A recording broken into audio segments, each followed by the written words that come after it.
నగర జీవిని వేధిస్తున్న నిద్రలేమి. పూర్తి వివరాలకు చదవండి రేపటి సాక్షి హైదరాబాద్ ఎడిషన్. అయ్యన్న పాత్రుడు గారు నా మీద పెట్టినటువంటి పోస్టింగ్, మా అమ్మాయి మీద నా మీద పెట్టినటువంటి పోస్టింగ్. ఎవరు? అయ్యన్న పాత్రుడు. ప్రస్తుతం ఉన్న స్పీకరు. నోరు తెరిస్తే బూతులే, రెండోవి రావు. ఆయన స్పీకరు, ఆయన మీద కేసులు ఉండవు. చట్టం అందరికీ సమానం కాదు. జగన్మోహన్ రెడ్డి గారిని సపోర్ట్ చేస్తున్నటువంటి శాసనసభ్యుల మీదో, మాజీ శాసనసభ్యుల మీదో, లేకపోతే కార్యకర్తల మీదో ఏం పెట్టినా పెట్టకపోయినా పోస్టింగ్లు సృష్టించి వారి మీద కేసులు పెడతారు, రోపలేస్తారు, బాధిస్తారు, హింసిస్తారు. దీనికి నాయకత్వం గౌరవనీయులైనటువంటి మంత్రివర్యులు నారా లోకేష్ గారు దీన్ని అంత నాయకత్వం వహించి వీళ్ళందరినీ రెచ్చగొట్టేటువంటి ప్రయత్నం చేస్తూ ఉంటారు. అదేవిధంగా ఇది కూడా ఎవరో కృష్ణసాగర్ అంట, నా కూతురు మీద పెట్టినటువంటి పోస్టింగ్. ఇవన్నీ కూడా సర్క్యులేట్ చేస్తారు. చదవటానికి కొద్దిగా సిగ్గాడ్డం వస్తూ ఉంది. అందువలన ఏదో హోంమంత్రి గారిని అన్నారు, చంద్రబాబు నాయుడు గారిని అన్నారు, లోకేష్ గారిని అన్నారు, ఎంత దారుణంగా తిట్టారు అని మీరు చెబుతున్నారే, మరి మా పరిస్థితి ఏంటి అని అడుగుతున్నాను. ఈయన మేము సృష్టించుకున్నావా? జగన్మోహన్ రెడ్డి గారిని ఎంత భయంకరంగా సోషల్ మీడియాలో మాట్లాడుతున్నారో, ఎంత భయంకరంగా పోస్టింగ్లు పెడుతున్నారో అవి మాత్రం ఈ ప్రభుత్వానికి, ఈ పోలీస్ యంత్రాంగానికి కనిపించవు. కానీ మా వాడు ఎక్కడో ఏదో తప్పు చేశాడని చెప్పేసి వాడు ఎన్ని వందల మందిని అరెస్ట్ చేశారండి. ఎంత దుర్మార్గం అండి. 41 నోటీస్ ఇచ్చి పంపించే వాటికి ఎస్సీ ఎస్టీ అట్రాసిటీస్ యాక్ట్ పెట్టారు. హోంమంత్రి గారిని ఏదో అన్నారని ఎస్సీ ఎస్టీ అట్రాసిటీస్ యాక్ట్ పెట్టారు. ఆమె ఎస్సీనో క్రిస్టియనో మరి నాకు తెలియదు, ఆమె చెప్పింది నేను ఎప్పుడు బైబిల్ పట్టుకు తిరుగుతాను అని. ఇవాళేమో ఎస్సీ అయిపోయింది ఆమె కేసు పెట్టేటప్పటికి. ఇలాంటి దుర్మార్గమైనటువంటి ప్రయత్నాలు చేస్తున్నారు.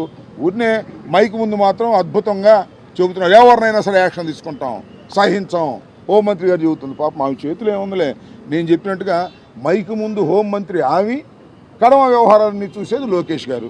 ఆమె చేతిలో ఏమీ లేదు.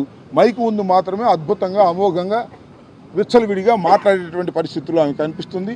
జగన్మోహన్ రెడ్డి గారు అంటది, జగన్మోహన్ రెడ్డి అంటది. గౌరవం లేదు. మనం ఎక్కడో చూశానయ్యా, వాడు ఎవడో ఉన్నాడు ఒకడో అని ఎవడో పేరు చెబుతుంది. పేరు ఇంటూరు రవికుమార్ని ఆయన లోపలేశారు. వాడు ఎవడో ఇంటూరు రవికుమార్ ఉన్నా అంట, వెధవ అంటుంది. ఏం భాష ఇది? ఈ రాష్ట్ర హోంమంత్రిగా ఉన్నటువంటి ఒక మహిళ మాట్లాడవలసిన భాషనా ఇది? నేను శాసనసభలో కూడా చూసా, దమ్ముంటే నుంచోండి వెళ్ళిపోతారేంటి అంటుంది. ఎవరు వాకౌట్ చేసి వెళ్తుంటే. ఇలాంటి అసభ్యకరమైన పదజాలాలు నిరంతరం వాడుతున్నటువంటి ప్రస్తుత మంత్రివర్గ సభ్యులు, హోంమంత్రి గారు, వారికి మాత్రం ఏమి చట్టాలు ఉండవు. అమాయకుల మీద మాత్రం చట్టాలు పెట్టి ఎక్కడో పోస్టింగ్లు పెట్టిన వాటిని కూడా వాళ్ళు పెట్టకపోయినా ఆ ఫాల్స్ పోస్టింగ్లు తీసుకొచ్చి రుద్ది కేసులు పెట్టి లోపల వేసేటటువంటి ప్రయత్నం చేస్తున్నారు. మేమేమి దీనికి ఏం భయపడేటువంటి పరిస్థితుల్లో లేవని కూడా ఈ సందర్భంగా మనవి చేస్తున్నాం. ఖచ్చితంగా వీటన్నిటిని ఎదుర్కొంటాం. సుశిక్షితులైన సైనికుల్లాగా ముందుకు వెళ్తాం. రాబోయే కాలంలో దీనికి మూల్యం చెల్లించవలసినటువంటి బాధ్యత ఈ రాష్ట్ర ప్రభుత్వాన్ని, చంద్రబాబు నాయుడు గారి నాయకత్వంలో ఉన్న కూటమిది. లోకేష్ చెప్తున్నటువంటి మాటలన్నీ కూడా మనం చూస్తున్నాం. ఇది 3వ అధ్యాయం అంట. మరి ఎన్ని అధ్యాయాలు ఉన్నాయి రెడ్ బుక్లో? 3వ అధ్యాయం నడుపుతున్నా అంట. నడుపునైనా ఎన్ని అధ్యాయాలు నడుపుతావో నడుపు, అన్నిటినీ ప్రజలు గుర్తుపెట్టుకుంటారు. వైఎస్ఆర్ కాంగ్రెస్ పార్టీ కార్యకర్తలు కూడా నీ రెడ్ బుక్ని గుర్తుపెట్టుకుంటారు. నువ్వు హింసించిన వారిని, నువ్వు కొట్టిన వారిని, నువ్వు లోపల పెట్టిన వారిని అందరూ ఐక్యమవుతారు. రాబోయే కాలంలో నువ్వే చూస్తావు. గుర్తుపెట్టుకోమని మనవి చేస్తున్నా. ఇవాళ రెడ్ బుక్ రాజ్యాంగం నడుస్తుందని వాళ్ళు ప్రచారం చేసుకుంటున్నారు. ఒక్క అభివృద్ధి కార్యక్రమం కూడా లేదు. రోడ్లు ఏమంటే గుంటలు పూడుస్తారంట, సిలిండర్లు ఏమంటే అంట సంవత్సరానికి ఓటిస్తారంట, 3 అని ప్రామిస్ చేసి.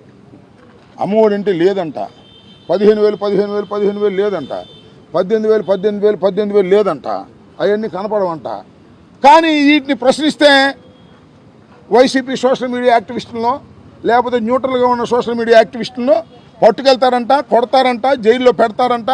ఈ రకమైనటువంటి దుర్మార్గమైనటువంటి కార్యక్రమాలు వాళ్ళు చేసేటటువంటి ప్రయత్నం చేస్తున్నారు. దీన్ని తప్పనిసరిగా ఎదుర్కోవడానికి మేము అందరం సిద్ధంగా ఉన్నాం. ఇవాళ ప్రధానంగా మీ ద్వారా రాష్ట్ర ప్రజానీకానికి తెలియపరచదలుచుకుంది ఏమిటంటే, మేము కూడా కంప్లైంట్స్ ఇస్తున్నాం. నిన్న మొన్న కూడా మా కౌన్సిలర్సు, మా కార్పొరేటర్సు, మా నాయకులు వెళ్ళి డిఫరెంట్ పోలీస్ స్టేషన్లో కేసులు ఇచ్చారు. ఇవాళ నేను స్వయంగా వచ్చి జగన్మోహన్ రెడ్డి గారిని దూషిస్తూ పెట్టినటువంటి నారా లోకేష్ గారు, అదేవిధంగా అయ్యన్న పాత్రుడు గారు పెట్టినటువంటి ఆ పోస్టింగ్లు కూడా ఇచ్చా. వారి మీద కూడా యాక్షన్ తీసుకుని మీ సిన్సియర్ నిరూపించుకోవాలి కదా. మీరు యాక్షన్ తీసుకోరు, చూస్తాం. మాకు చాలా వేస్ ఉన్నాయి, హైకోర్టు ఉంది, సుప్రీంకోర్టు కూడా ఉంది. మా మీదే కేసులు కాదు, ఎవరు పెట్టినా కేసులు తీసుకునేటువంటి ఒక మంచి వాతావరణాన్ని మీరు సృష్టించేటటువంటి ప్రయత్నం చేయకపోతే రాబోయే కాలంలో ప్రజాస్వామ్యానికి విఘాతం ఏర్పడుతుందని ఈ సందర్భంగా చెప్పదలుచుకున్నాను.